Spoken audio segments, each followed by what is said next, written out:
(5월 13일) 금요일 생명의 말씀입니다. 오늘 본문은 사무엘상 26장 13절에서 25절까지의 말씀입니다.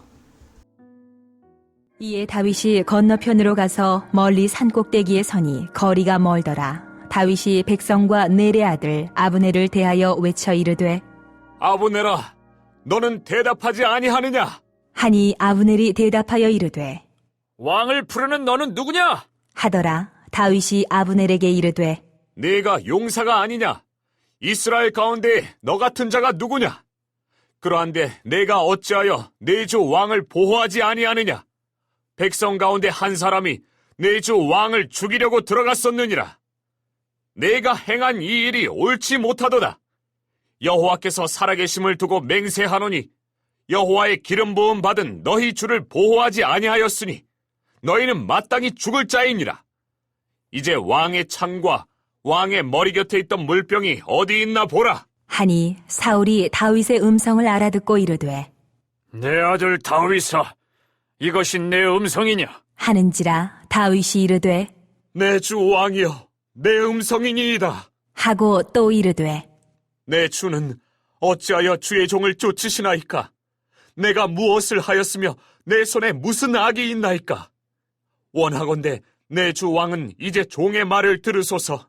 만일 왕을 충동시켜 나를 해하려 하는 이가 여호와시면 여호와께서는 재물을 받으시기를 원하나이다마는 만일 사람들이면 그들이 여호와 앞에 저주를 받으리니 이는 그들이 이르기를 너는 가서 다른 신들을 섬기라 하고 오늘 나를 쫓아내어 여호와의 기업에 참여하지 못하게 함이니이다. 그런즉 청하건대 여호와 앞에서 먼 이곳에서 이제 나의 피가 땅에 흐르지 말게 하옵소서. 이는 산에서 메추라기를 사냥하는 자와 같이 이스라엘 왕이 한 벼룩을 수색하러 나오셨음이니이다. 사울이 이르되 내가 범죄하였도다. 내 아들 다윗아, 돌아오라. 내가 오늘 내 생명을 귀하게 여겼은즉 내가 다시는 너를 해하려 하지 아니하리라. 내가 어리석은 일을 하였으니 대단히 잘못되었도다. 하는지라. 다윗이 대답하여 이르되 왕은 창을 보소서. 한 소년을 보내어 가져가게 하소서. 여호와께서 사람에게 그의 공의와 신실을 따라 갚으시리니 이는 여호와께서 오늘 왕을 내 손에 넘기셨으되 나는 손을 들어 여호와의 기름 부음을 받은 자 치기를 원하지 아니하였음이니이다. 오늘 왕의 생명을 내가 중히 여긴 것 같이 내 생명을 여호와께서 중히 여기소서 모든 환난에서 나를 구하여 내시기를 바라나이다. 하니라. 사울이 다윗에게 이르되 내 아들 다윗아, 내게 복이 있을지로다. 내가 큰 일을 행하겠고 반드시 승리를 얻으리라. 하니라. 다윗은 자기 길로 가고 사울은 자기 곳으로 돌아가니라. 엔게디 광야에서와 마찬가지로 다윗은 사울에게 자신이 그를 죽일 수 있었지만 그렇지 않았다고 말을 합니다. 이어서 다윗이 사울에게 하는 말은 사울이 왜 왕좌에서 쫓겨났는지를 드러냅니다. 바로 그가 하나님이 아니라 사람을 의식했고 사람의 말을 따랐기 때문입니다. 다윗은 우선 거리를 확보한 후 사울의 군대 장관 아브넬을 부릅니다. 그런데 아브넬은 다윗이 자기를 부르고 있음에도 왕을 부른다고 착각했고 또 그가 다윗인지도 알아채지 못했습니다.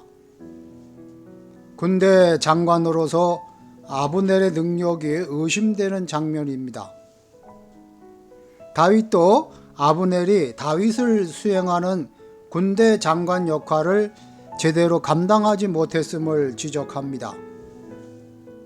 분명 그는 용사였고 이스라엘 가운데 그만한 능력을 갖춘 자가 없다고 할 만한 자였습니다. 그러나 그가 모시는 왕 사울을 지키는데 실패했습니다. 이는 죽음으로 책임을 져야 마땅한 큰 잘못이었습니다. 사무엘서의 저자는 이스라엘에서 가장 강한 용사였던 아브날이라 해도 사울을 지킬 수가 없음을 드러냅니다. 즉 아무리 유능하고 강하다 해도 사람은 의지할 대상이 될 수 없습니다. 다윗은 하나님을 의지했기에 그 생명을 유지하고 승승장구했지만 사람을 의지했던 사울은 결국 버려질 수밖에 없었습니다. 아브넬과는 달리 사울은 다윗의 목소리임을 알아차렸습니다. 사울이 다윗을 내 아들이라고 부르고 다윗이 사울을 내 주 왕이라고 부르는 것은 엔게디 사건과 유사합니다.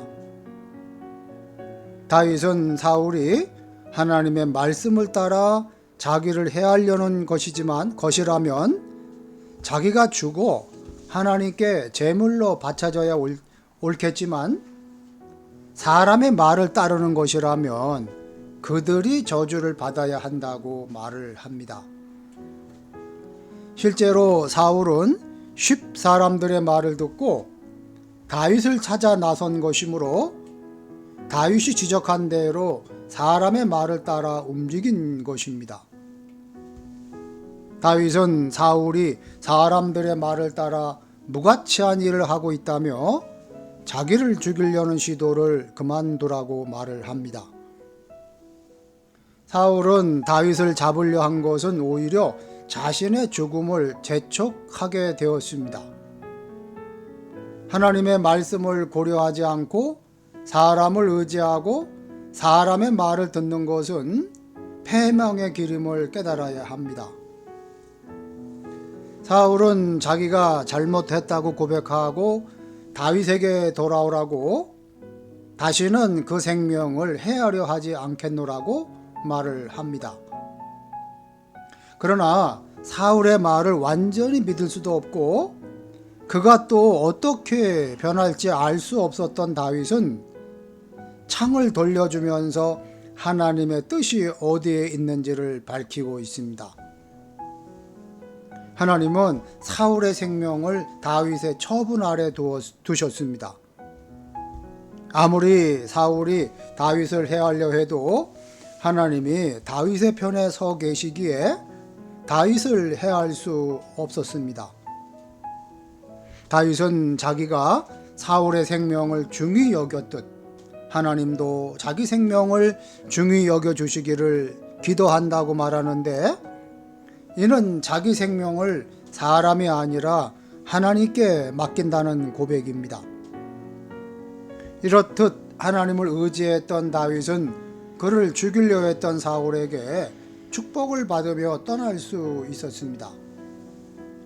이처럼 사람이 아니라 하나님을 의지하는 자야말로 참된 안전을 누릴 수가 있습니다. 사울은 다윗보다 몇 배나 많은 군사를 거느렸고 현직 이스라엘의 왕이었습니다. 하지만 사람의 힘과 평판을 의지했던 사울은 하나님을 의지했던 다윗을 해할 수 없었습니다. 우리 성남교회 성도들은 언제나 하나님의 말씀을 최우선 순위에 두고 하나님만을 의지하는 사람으로 정체성을 잃지 않고 살아가는 성도 여러분 되시기를 주님의 이름으로 축복합니다. 아멘. 기도하시겠습니다. 아버지 하나님, 우리들은 원수를 사랑함으로 그의 연약함까지 포용할 수 있는 성숙함을 허락하여 주시옵소서. 또 생명의 주인이신 하나님의 주권과 권위를 인정함으로 타인의 생명을 중히 여기는 하나님의 사람들이 되게 하여 주시옵소서. 코로나가 더 이상 확산되지 않고 완전히 종식되게 하시고 다시 일상으로 돌아갈 수 있도록 도와주시고 예배가 회복되게 하시고 또 경제가 회복되게 하여 주시옵소서. 하나님 선물로 주신 비전센터를 잘 활용하여서 다음 세대들을 세워주고 지역사회를 섬기는데 크게 쓰임받게 하여 주시옵소서. 예수님의 이름으로 기도하옵나이다. 아멘.